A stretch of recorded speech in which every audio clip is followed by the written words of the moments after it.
Hello and welcome to Nationwide on the network service of the NTA. We're glad to have you join us once again. I am Lydia Ochi. Now the details. President Muhammadu Buhari is in Banjul, Republic of the Gambia, on a special invitation by President Adama Barrow. The president was received on arrival at Banjul International Airport by a high-powered Gambian government delegation led by Vice President Aisha Toure.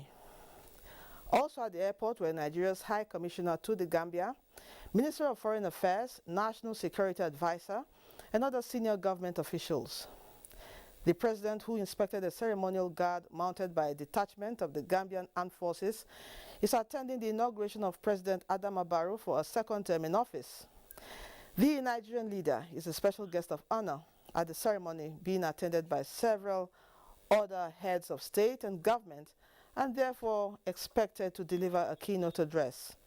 State House correspondent Adamu Sambo reports that President Buhari is held in high esteem in the Gambia for the leading role he played in safeguarding democratic order and restoring normalcy in the country, following the refusal of President Yahya Jammeh to step aside after a disputed election of 2016, which he lost, thereby deepening a political crisis in the country. The presidency says many... Now let's go to our next story from Zaria. Zaria town is one of the places expected to host President Muhammadu Buhari as part of his official engagements to commission a number of projects in Kaduna State tomorrow.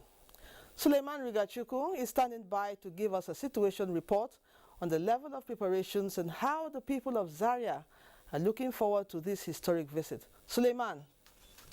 Yes, I'm with you.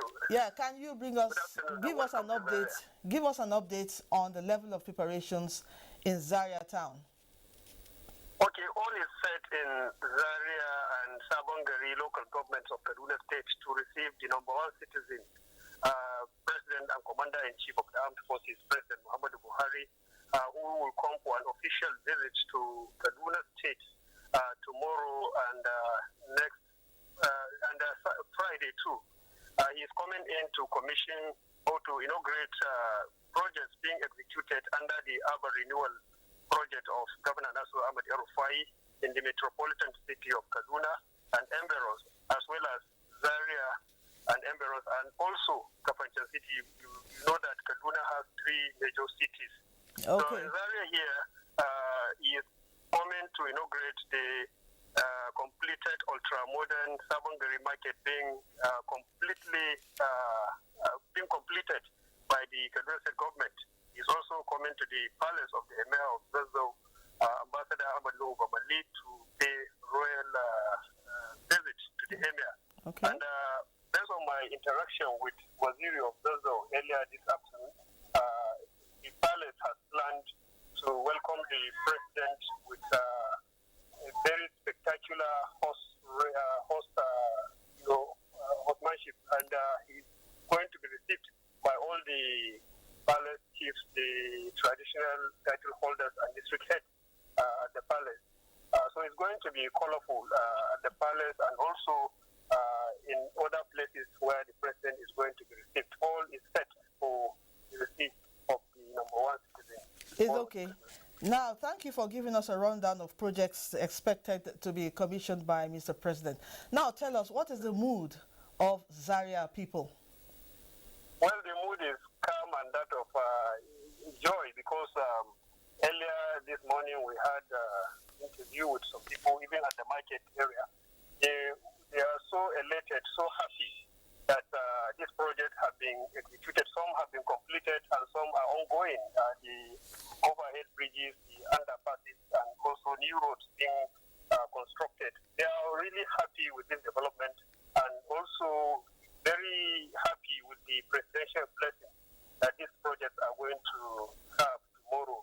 So the mood is that of calm, and security is tight everywhere, and people are allowed to go about their whole business, but security personnel have been going around the places designed for presidential visits to ensure that no compromise as far as security arrangements is concerned. That's good to know. Thank you, Suleiman Rigachuku, for giving us an update on the President's visit to Zaria. Thank you so much indeed. Thank you. Okay. The Senate has reconsidered and passed the Electoral Act Amendment Bill 2010, which now provides that the decision for mode of party primaries should be reserved for political parties. This followed the rescinding of its earlier decision on party primaries, which provided only direct primaries for choosing candidates for political parties, and recommittal to the Committee of the Whole, where the observations of Mr. President as reasons for declining assent to the bill was addressed. In chief has signified the withholding of his assent to the Electoral Act number 6, 2010, repeal and reenactment bill 2021, which was passed by the National Assembly and forwarded to the President for assent on the 18th of November 2021. Senate knows that the rationale for withholding the assent borders on his observation on clause 84 of that bill. Desirous of the need to address the observation by Mr. President Commander-in-Chief and make necessary amendments in accordance with Order 87C of Senate Standing Orders 2022 as amended. Clause 84 as recommended. Is this a true reflection of what transpired in the Committee of the Whole? Thank you. A new electoral law based on the observations raised by Mr. President. The bill now provides that political parties will decide to adopt direct, indirect, or consensus in choosing their candidates. Meanwhile, the House of Representatives has, in amending Section 84, subsection 2 of the Electoral Act Amendment Bill, approved direct and indirect primaries for the nomination of candidates for elective positions. The House, at the commencement of plenary, immediately went into closed-door meeting, at the end of which sitting resumed in a tense atmosphere. In line with House rules, the Electoral Act Amendment Bill was recommitted for consideration, during which the earlier approved clause, which provides that direct primaries should be adopted for nomination of candidates by political parties, was rescinded. The amendment now provides direct and indirect primaries. It, however, does not provide for consensus as a mode of nomination of candidates by political parties. With the new dynamics in politics, women are emerging to break barriers in political terrain to make significant impact that affects them and the society. In this report, Elizabeth Omori takes a look at women in politics and their role in governance since 1999 till date. Is such a person for young Nigerians to emulate. It's an inspiration for all the boardroom gurus who have refused to come into politics to make Nigeria better. Voices representing the thoughts of thousands of women yearning for inclusion in governance. The struggle for political recognition dates back to the 50s. The likes of Margaret Ekpo, Hajiya Gambo Sawaba, and Funmilayo Ransom Kuti made impact on the Nigerian political landscape. 23 years of uninterrupted democracy in the Fourth Republic and still counting. Efforts on to correct gender imbalance in governance, cultural beliefs, discrimination, and lack of finances are major barriers to women's participation in politics. We need to, as mobilizers of the electoral process, to ensure our women are voted. For us to have a better future and a better world, the women must be politically empowered in every sense of it. The reintroduction of democratic governance in 1999 has facilitated an increase in women inclusiveness, both in elective and appointive offices. The likes of Patricia Ete, Florence Itagiwa, Remi Tinubu, Virgie Itiaba, Linda Ikbazu, Grace Bent, Jumoke Akinjide, Patricia Akwashiki, Ngozi Okojo-Iweala, and late Dora Akunyili redefined the political map. Data by UN Women show that progression in women holding ministerial portfolios is considerably low, with just a small increase from 21.3% in 2020 to 21.9% in 2021 comparatively. Women in some countries occupy the role of heads of state in 22 countries, up from 20 countries in 2022. As of 1st of January 2021, 5.9% of elected heads of state, 9 out of 152, and 67% of heads of government, 13 out of 193, are women. Efforts made by various administrations to increase the level of participation of women in politics, in line with the declaration made at the 4th World Conference on Women in Beijing, which advocated 30% affirmative action, propelled the extant national gender policy in Nigeria, which recommends 35% affirmative action for a more inclusive representation of women. 1999 till date, no woman has been democratically been elected president or governor in Nigeria. Women have been yearning for so much, but if you give them appointment and you're not giving them those rightful positions, those impacts will not be felt. So I feel that yes, we should increase the number, but we should be strategic and deliberate about the positions that will be given to women. A United Nations report states that women's equal participation and leadership in political and public spheres are essential to achieving the Sustainable Development Goals by 2030. In Abuja, Elizabeth Omori, NTA News. We now take some messages. The news continues shortly in Lagos with Kende. Do stay with us.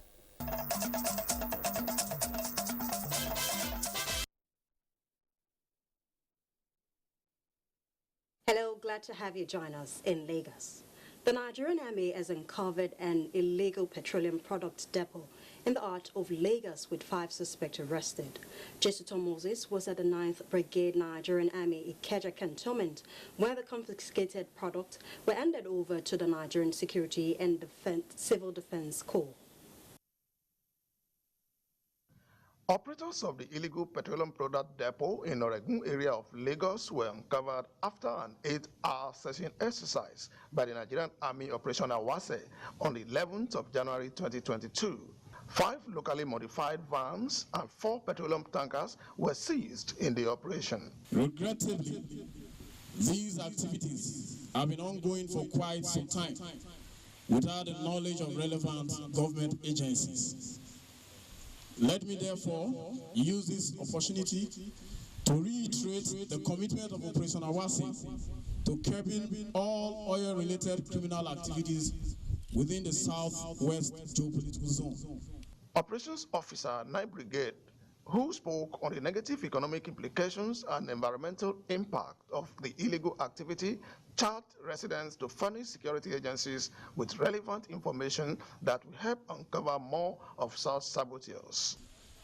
While we continue to pursue our mandate, we assure you that the Joint Force will continue to abide by all relevant code of conduct and ensure highest professionalism, etiquette in the conduct of our operations. The officer emphasized the operation's commitment towards achieving its mandate across the southwest region. In Lagos, Jesuton Moses, NTA News. Drug peddlers and traffickers have continued to devise various means to carry out their nefarious actions, but the government is not resting on its oars as the fight against drug abuse is yielding results. Drug abuse is one vice that is stealing and destroying the future of many youth in the country. The potentials of many have been truncated as a result of this vicious trend. Experts say a holistic approach is required to ensure that the ugly trend is nipped in the bud. Many of these people are on the streets, even though they may be functioning in one way or the other, but you know, life has just become very, very meaningless for them. When we control at our hand, we notice that unregistered premises dispense these drugs at will. Misinformation leads to increase in use, and then there's a lot of consequences, social consequences, health consequences. So we need to share the relevant information and also have relevant strategies to address this problem. Agencies in their collaborative efforts are sounding a note of warning to drug traffickers, saying no stone will be left unturned in ridding the nation of such menace. Using more proactive measures to make sure that we target incoming passengers and know who we should actually waste time on. It's not about government now, it's not about organizations, it's about like, let's come out the whole country from families starting, getting back to the basics. As it is generally believed that the future of a nation depends on its youth, experts say it is time to rise up to the occasion and fully curb the evil of drug abuse in the country. In Lagos, Kendi. And those are contributions from Lagos at this time. Lydia, it's back to you. Many thanks, Kendi. The fight against the use of illicit drugs and substance abuse by the federal government is achieving positive results so far and needs to be sustained through collaborative efforts. This is the resolution of participants at a sensitization program on drug abuse and its consequences in Lafia. Charity Ashiki reports that the program is at the instance of National Orientation Agency. It's no longer news that despite efforts by security agencies, social vices and crimes have continued to pose threats to the socio-economic fabrics of the country. Apart from other factors, consumption of illicit drugs is readily fingered as a motivation to the upsurge of crime. The one-day sensitization program is to reawaken the consciousness of all stakeholders to this danger.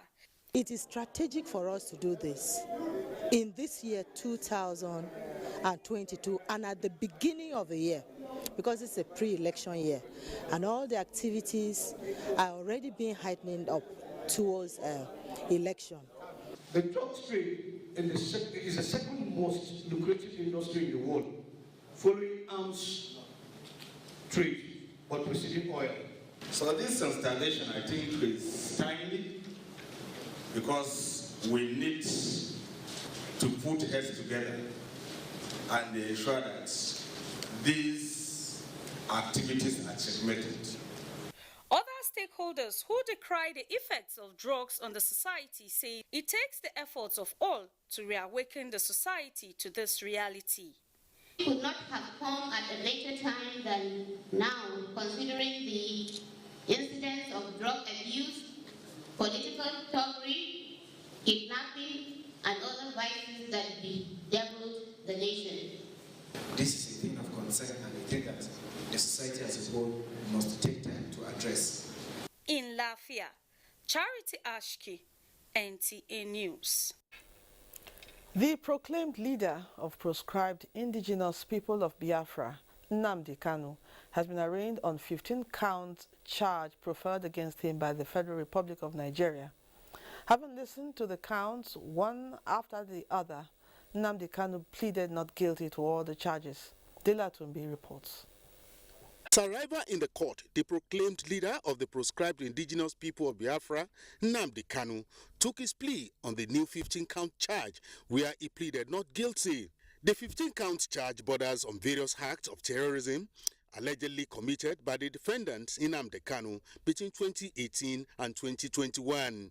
Having taken his plea, the prosecution counsel, Shuaibu Lebaran, told the court that the prosecution was ready to proceed on the matter. Counsel to the defendant, Mike Ozokume, SAN, informed the court of two pending applications, one to quash the 15-count charge, and the second application was the motion for the bail of Nnamdi Kanu. It is on record that Nnamdi Kanu had earlier jumped bail granted him by the same court few years ago. The 42-page preliminary objection contained 36 grounds upon which the defendant is urging the court to quash all the counts preferred against him. The second prayer in the interlocutory application was the plea to the court to discharge and acquit the defendant. After argument and counter-argument on the preliminary objection by both counsel, the court ruled that the preliminary objection would be heard before commencement of trial. Due to the fact that the prosecution has the right of reply to the preliminary objection and interlocutory application raised by the defendant, the court adjourned hearing of the preliminary objection to the 16th of February 2022. Our witnesses are already in court, but were ambushed by an application for bail and indeed another application seeking to quash the charge this morning, which borders on the jurisdiction of the court. And the court, in its usual magnanimity, acceded to the fact that those applications need to be taken before we proceed. And what I want to tell Nigerians is that we are fully ready. And one thing that is very interesting that Nigerians should be looking out for is the fact that one of the counts suggesting that the defendant, Nnamdi Kanu, is a member of IPOB, and he vehemently denied being a member of IPOB. That is very curious. Is that there being no valid legal counts in the charge to defend, she should dismiss all of them and set free, that is discharge and acquit Mazi Nnamdi Kanu of any offenses. What the prosecution tried to do was to insist that because today was set down for hearing, that the trial must go on, notwithstanding the pendency of this application, which we have filed, and not also withstanding the pendency of a second application, a 26-page motion for bail. Counsel to Nnamdi Kanu expressed appreciation to the Department of State Service for an improved welfare of the defendant on the order of the court. Outside the premises of the court, for the second day running, a group called One Nigeria staged a peaceful rally advocating speedy trial and ensuring that justice is served in the matter. This IPOB group and their leader are not in any way representing our brothers and sisters in Igbo land that are living in Lagos, living in Kano, living in all other parts of the country, doing their businesses and going about their daily lives. And also that of our brothers that are living in the southeast as well, that are kept at home against their own will. At the adjourned date, both parties will address the court on the preliminary objection by the defendant. In Abuja, Dele Atumbi, NTA News. Next up is Ibadan, and Adebola is standing by with more reports on Nationwide. Hello, Adebola. Hello, Lydia. Welcome to Ibadan. Oyo State Judiciary is on the path for effective justice delivery through the introduction of e-filing of court processes.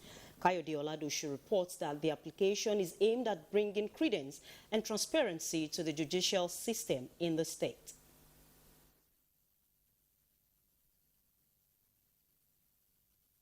One of the common features of justice administration globally is delay in justice delivery, and Nigeria's justice administration is no exception. The consequences are not far-fetched, as people have often resorted to self-help and jungle justice. To correct the above, the ability to fast-track dispensation of justice through information technology is now in consideration through the adoption of electronic filing of court processes, as this will practically eliminate quackery and improve the state's judicial system. Introducing such automation in our court system will undoubtedly speed up justice delivery. I will urge the lawyers, the judges, the court staff to be committed to the system, roll it out. As this new invention will put off the use of paperwork in the law court, legal practitioners applaud the provision of the automated system.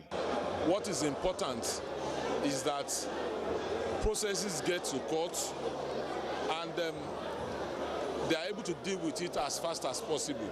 You don't have to travel far to file your papers and all that. So I believe it's a welcome development, and it's time we also complied and meet the standard of the world at large. With the introduction of the application in Oyo State, all processes in the law court will be managed from the point of filing to the point where the case will be decided. In Ibadan, Kayode Oladosu, NTA News. In view of the incessant attacks and cases of kidnapping along Ibadan-Lagos Expressway in recent times, the Oyo State Police Commissioner Ngozi Onodeko visited the area for an on-the-spot assessment. Correspondent Rofia Animashaun Badmos has the details. About 2 weeks ago, Onigari, a border community between Oyo and Ogun states, was in the news that a man was killed, his wife kidnapped, and one injured by yet-to-be-identified gunmen suspected to be kidnappers. To this end, a joint patrol team led by the Commissioner of Police visited the affected place. I decided to come to just to ensure and to make members of the public, all the commuters that were here, will safeguard them, will make the roads free and secure to our own humanly possible best. CP said the visit will also serve as a routine check on the men on patrol duty to ensure visibility policing on the road. We'll still enjoin you people to tell people, let us stop this over speculation, carrying out kind of false news on social media. The police boss therefore urged residents of Ibadan, your state capital, to be vigilant at all times and give intelligence information to security operatives. In Ibadan, Rofia Animashan Badmus, NTA News. That's it from here. Nationwide continues with Sadia in Sokoto after this break. Do stay tuned.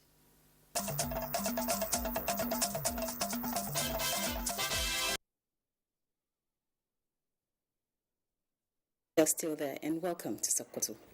Sokoto State Government has expressed commitment to control killer birds and other pests causing damage to farm produce in the state. Governor Amin Waziri Tambuwal disclosed this at the flag-off of second round of aerial spray for dry season crops in the state. Shehu Muhammad Detti reports. Killer birds has become a serious source of concern in Sokoto State, causing 30 to 40% losses of both dry and rainy season produce annually. These birds are very destructive and migratory in nature. Their control therefore requires regional and collective effort to achieve the desired objective. Governor Tambuwal, while flagging off the exercise, said it is aimed at ensuring adequate, wide and effective coverage to reduce population of these birds and safeguard dry season crops. Represented by Commissioner for Agriculture, Professor Aminu Abubakar, said already 3 roasting sites have been identified for the operation, namely Shagari Dam, Goranyo Dam, and Wurnu. Other than that, the exercise is complementary to the federal government's killer birds control operation in the state. These birds, they are destructive, and they come in mass number, and they cause a lot of havoc, more especially to rice fields and other crops. Commissioner of Agriculture, represented by the Acting Permanent Secretary, Faruk Kudandere Lambara, described killer birds as a threat to farmers in the state, assuring government's commitment to further boost food production.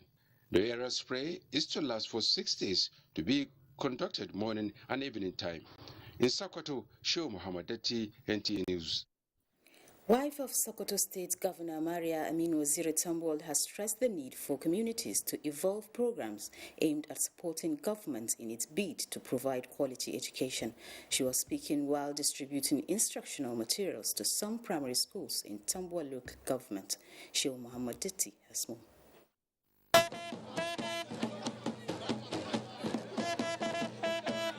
The event was organized by the governor's wife to donate instructional materials to pupils of many primary schools across Tambuwal local government.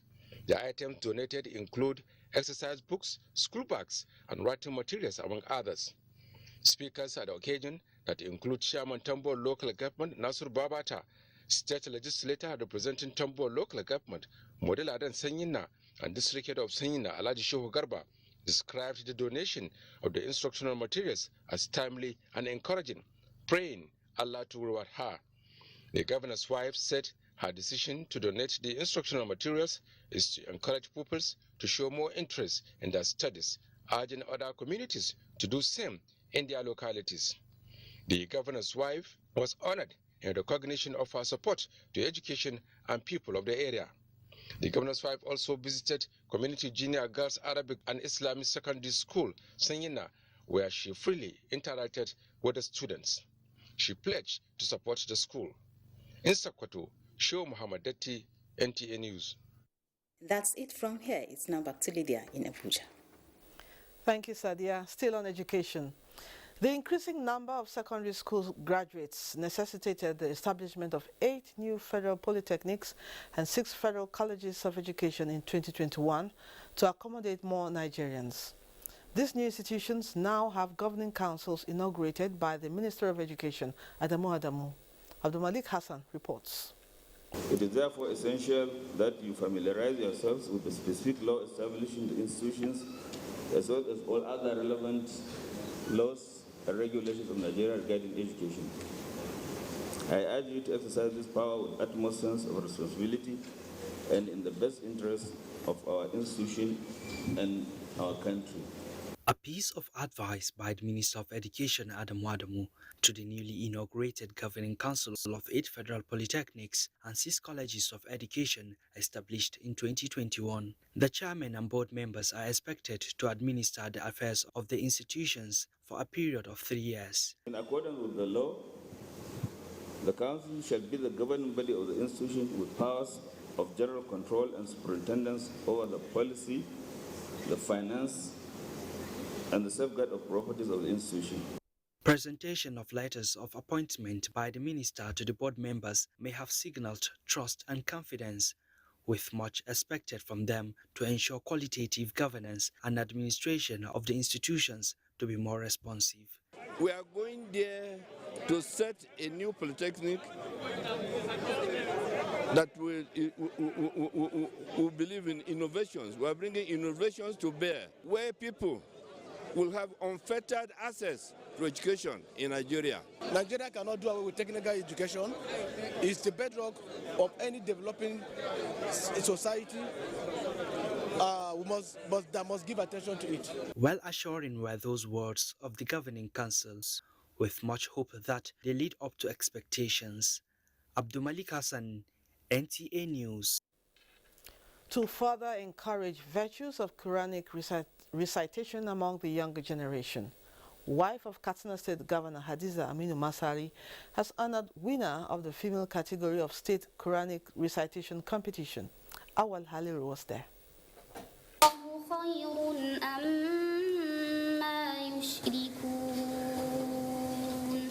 Zainab Yazid emerged winner in the female category of the Quranic recitation competition after memorizing the Quran with its tafsir. She will therefore be among the participants that will represent Katsina State at the national level of the competition. Tabanin the winner as Saronia Karatu, wife of Katsina State Governor Hadiza Bello Masari, urged parents to do more. And then they should encourage them again towards going to Islamia schools. Chairman of the Quranic Recitation Competition Committee and Katsina State Chief Judge Justice Musa Dalade Abubakar appreciated the support of the state government towards ensuring the successful conduct of the competition. He said the state contingent will participate at the 36th edition of the Quranic competition at the national level.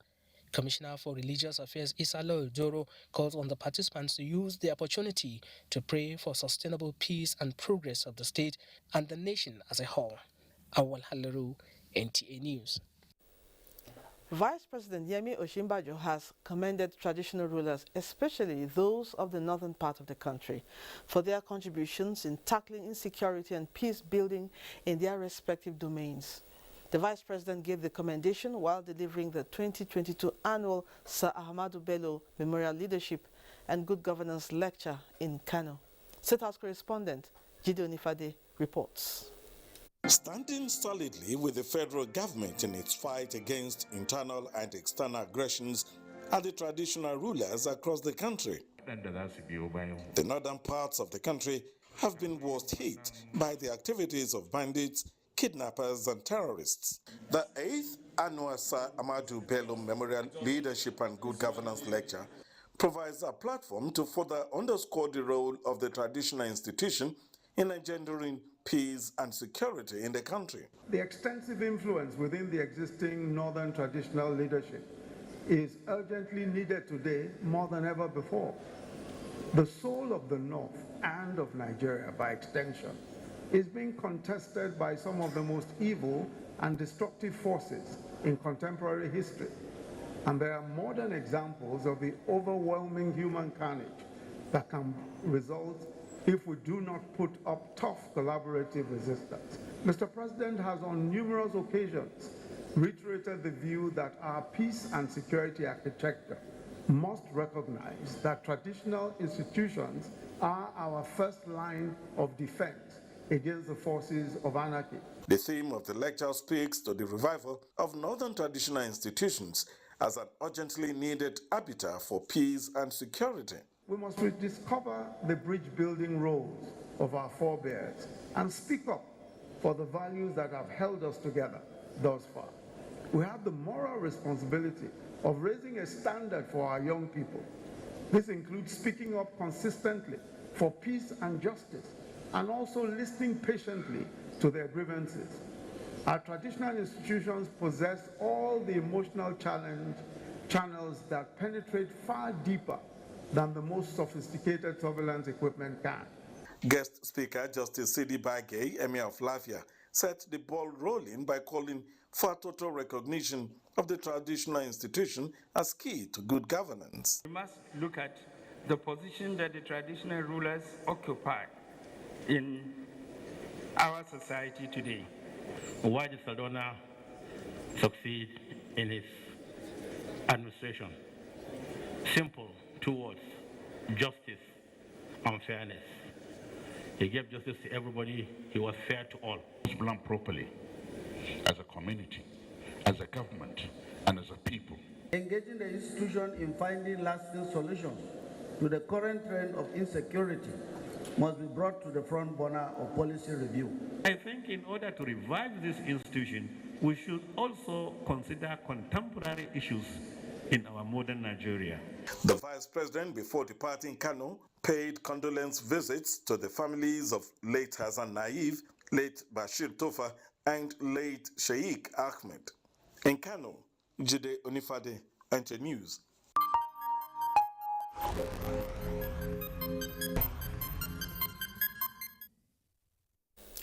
The Nigeria Center for Disease Control, NCDC, has 163 new cases of COVID-19 in the country. The breakdown shows that Lagos recorded 59 cases, FCT 33, Delta 16, Kaduna 13, Gombe and Osun 12 cases each, Ogun 4, Ekiti, Oyo and Rivers 3 cases each, Borno and Imo State have 2 cases each, and Nasarawa 1.